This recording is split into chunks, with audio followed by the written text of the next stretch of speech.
भक्तांच्या पाठीशी परमेश्वर ठामपणे उभा असतो।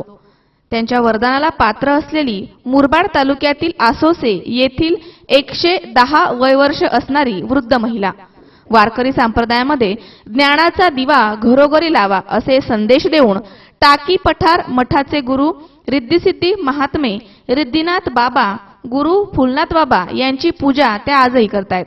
मुरबाड तालुक्यातील वयोवृद्ध महिलांची चौकशी करून त्यांचा सन्मान करून त्यांची प्रेरणा घेण्यासाठी मुरबाड विकास मंच संस्थेच्या अध्यक्षा ज्योती नामदेव शेलार यांनी वृद्धांचा सन्मान अभियान कार्यक्रम सुरू केलाय।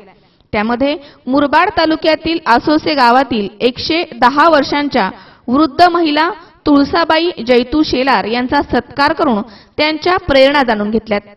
स्वातंत्र्यापूर्वी जन्मलेल्या आणि स्वातंत्र्य काळामध्ये समाजाला प्रेरणा देणाऱ्या ज्ञानाचा सागर असलेल्या अशा वृद्ध महिलांकडे आजही शासनाने मागे वळून पाहिले नाही, त्यांचा सन्मान झाला नाही।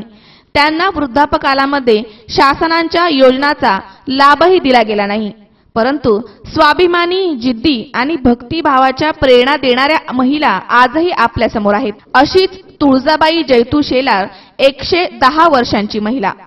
या वयोवृद्ध महिलेची माहिती विकास मंचच्या कार्यकर्त्या चारू गोरे आणि मीना गोरे यांनी विकास मंचच्या अध्यक्षा ज्योती शेलार यांच्या कानावर घातली। त्यानंतर त्यांनी पत्रकारांसह मुरबाडपासून 25 किलोमीटर अंतरावर असलेल्या आसोसे गावाला भेट दिली आहे। ज्येष्ठ महिलांना सन्मानित करून त्यांच्याकडून पारंपरिक रूढी परंपरा जाणून घेऊन महिलांना सक्षम करण्यासाठी ज्योती शेलार यांचा गेली 4 वर्ष हा उपक्रम सुरू आहे। जीवनामध्ये 110 वर्ष लोटलेल्या वृद्ध अशा वयोवृद्धांना शासनाच्या ज्येष्ठ नागरिक आणि अन्य सोयी सुविधा मिळालेल्या नाहीत। त्याबद्दल विकास मंचच्या अध्यक्षा तथा महिला पत्रकार संरक्षण समितीच्या अध्यक्षा ज्योती नामदेव शेलार यांनी खंत व्यक्त केली आहे। ब्रिटिश काळासह स्वातंत्र्याच्या आठवणी सांगणारी 110 वर्षांच्या तुळजाबाई जैतू शेलार आजही वारकरी संप्रदायाचा वारसा चालू ठेवून वारकरी संप्रदायाचा दिवा घरोघरी लावा असा संदेश देत आहेत। ब्रिटिश काळासह स्वातंत्र्याच्या आठवणी सांगणाऱ्या तुळजाबाई गेल्या 50 वर्षांपासून मारकळी आहेत।